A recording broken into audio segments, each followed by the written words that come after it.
what I have to say might sound a little strange and unusual to people, but it's about the Bible, and I am not a theist in any way, shape, or form, but I study all material from antiquity for the to find the templates. The Bible is framed on at least 2 templates, but I see other things in there that I don't recognize, and I'm not quite sure what they are. What I'm going to do is take the Bible, and in this video, I'm going to show how I'm going to download the Bible, or Genesis at least, here to begin with, put it into a document, and take out the more recent editions so that I can better analyze it. Basically, about 800 years ago is when verses and chapters were added in. In a storytelling culture, those weren't there to begin with. Then it got blocked up. As you spread it out like that, it becomes more and more difficult to see repeating patterns in the template. Now there's all kinds of stuff in the way. That was not there. You didn't tell a story to a little kid 4,000 years ago. Chapter 1, creation. Verse 1. In the beginning, God created the heavens and the earth. Verse 2. And the earth was a formless void, or, however it goes. Yeah, that's not right. It's okay for Bible study. What verse do you have here or there?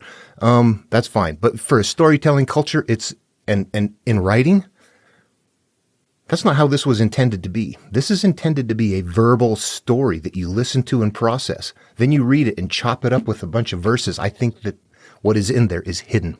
Let me be a lot more clear about what I just said.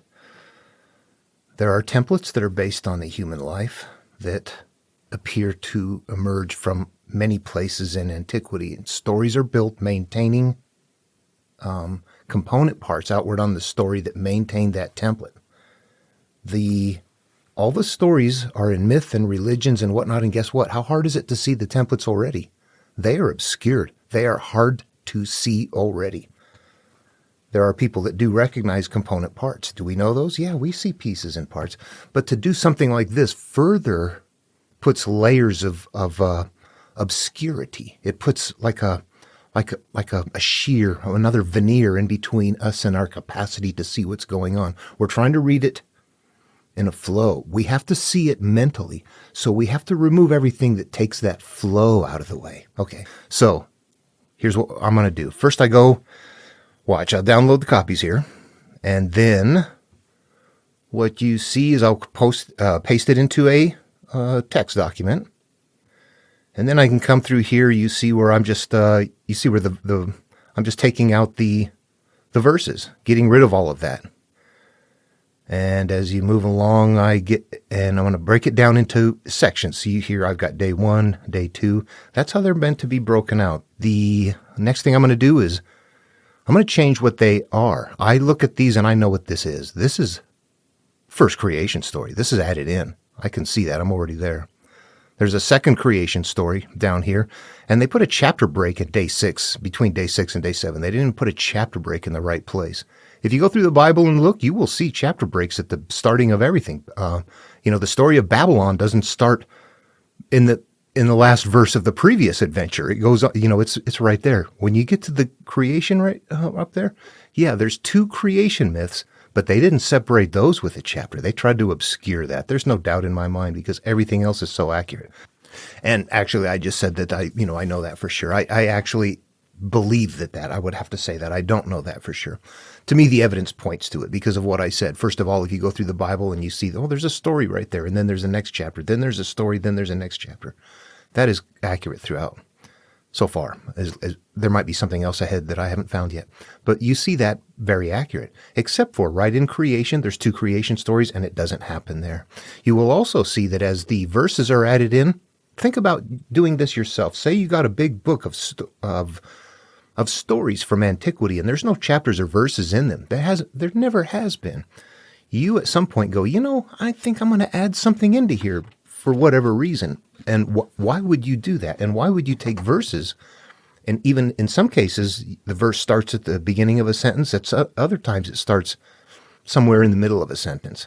I look at that and go, what a mess. What a mess.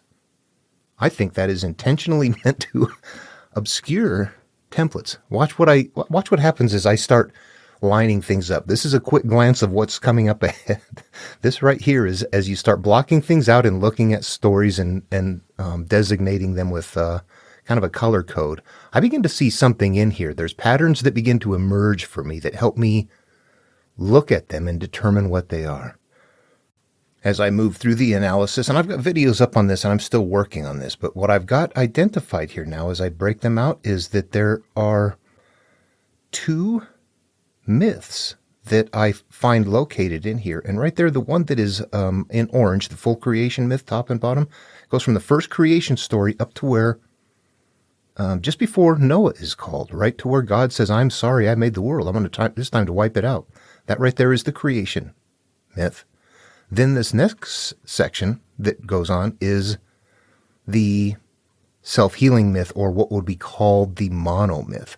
That is from where Noah is called. Noah is the first called in the Bible in monomyth sequences that are going to emerge.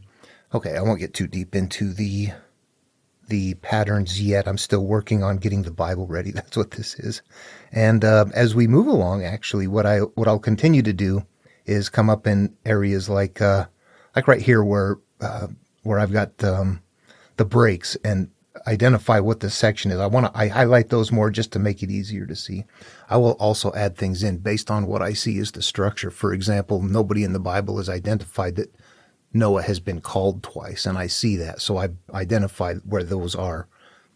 They show up when you interpret them. They don't necessarily show up when you don't. What I end up with is something that if I scan back and look at from a distance, that's what I want to do. Each of these stories is going to identify something that happens in the human psyche.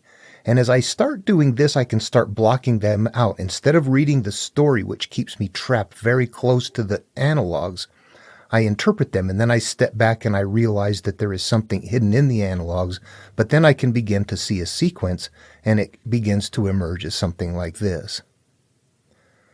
And as I'm going through here, what I am doing is I am identifying in color codes there. You see the yellow and then the violet up top, upper left right there. Those are the first two creation myths. But you can see here where the monomyth begins, that I've got color codes there too. If you read through, you will see that there are also two callings that Noah goes through. So what I find right off the bat, something that's glaringly sticking out at me, is at the beginning of the creation myth and right at the beginning of the first monomyth, there appears to be two things that match each other that don't quite match anything else. If you remove that first creation story and that second calling, you'd have a cohesive flow. Actually, that's not 100% true. You see that other yellow area that's by itself, that would then no longer fit. It has to come out as well. Those three parts go together. The yellow parts have been added in. The blue part I haven't identified yet.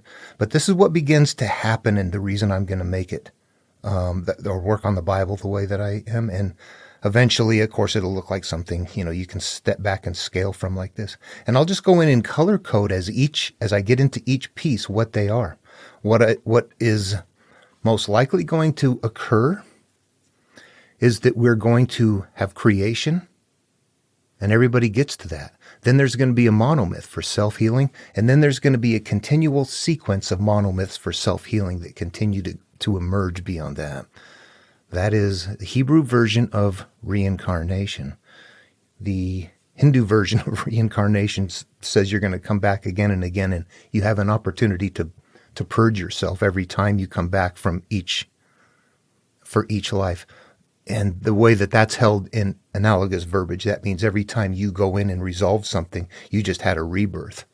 Now you get to go do it again and again. They're both teaching the same thing. This is reincarnation coming up. But it's not reincarnation. What it is I got a messed up life. I finally took care of something big. I feel great. Time goes by and it's like, I got something else I got to take care of. I got to do it again. Something else. Now I'm acting out over here. That's what happens. And that's what this is doing, at least as far as I can see. But there are things in the Bible I don't recognize. I don't know what they are. They don't fit the patterns that I find elsewhere. So I need to analyze it much better. That's what I'm doing here. Creating a Bible that would be something that would be more like what we would have heard it as a verbal story 3,500 years ago. Then we can mentally process it better. I can. I can see things better. If I start doing this and working it out this way, you can begin to see the templates will emerge. Yeah. You can see what's going on. Yeah, you have to interpret the verses. The story, the analogous story components carrying it, that's carrying the ark, not seeing inside. Okay. And you know what I realize I'm talking about here is just the format. It's not the material itself. It is how it is structured. It is optimally structured in the Tyndale Bible to go to Bible study, which is optimized to follow the analogs, not the template. I am restructuring that for template study. Oh, I forgot to mention, I was gonna make a point of saying this before I made the video, and I almost forgot, is that as I'm going through and, copying over and putting it on there and resizing it and taking out verses and all that all by hand, I'm not good at that. I'm very slow. It's cumbersome, and that's an error-prone area for me. So that's moving along slow. All right. Love one another. See you in the next video.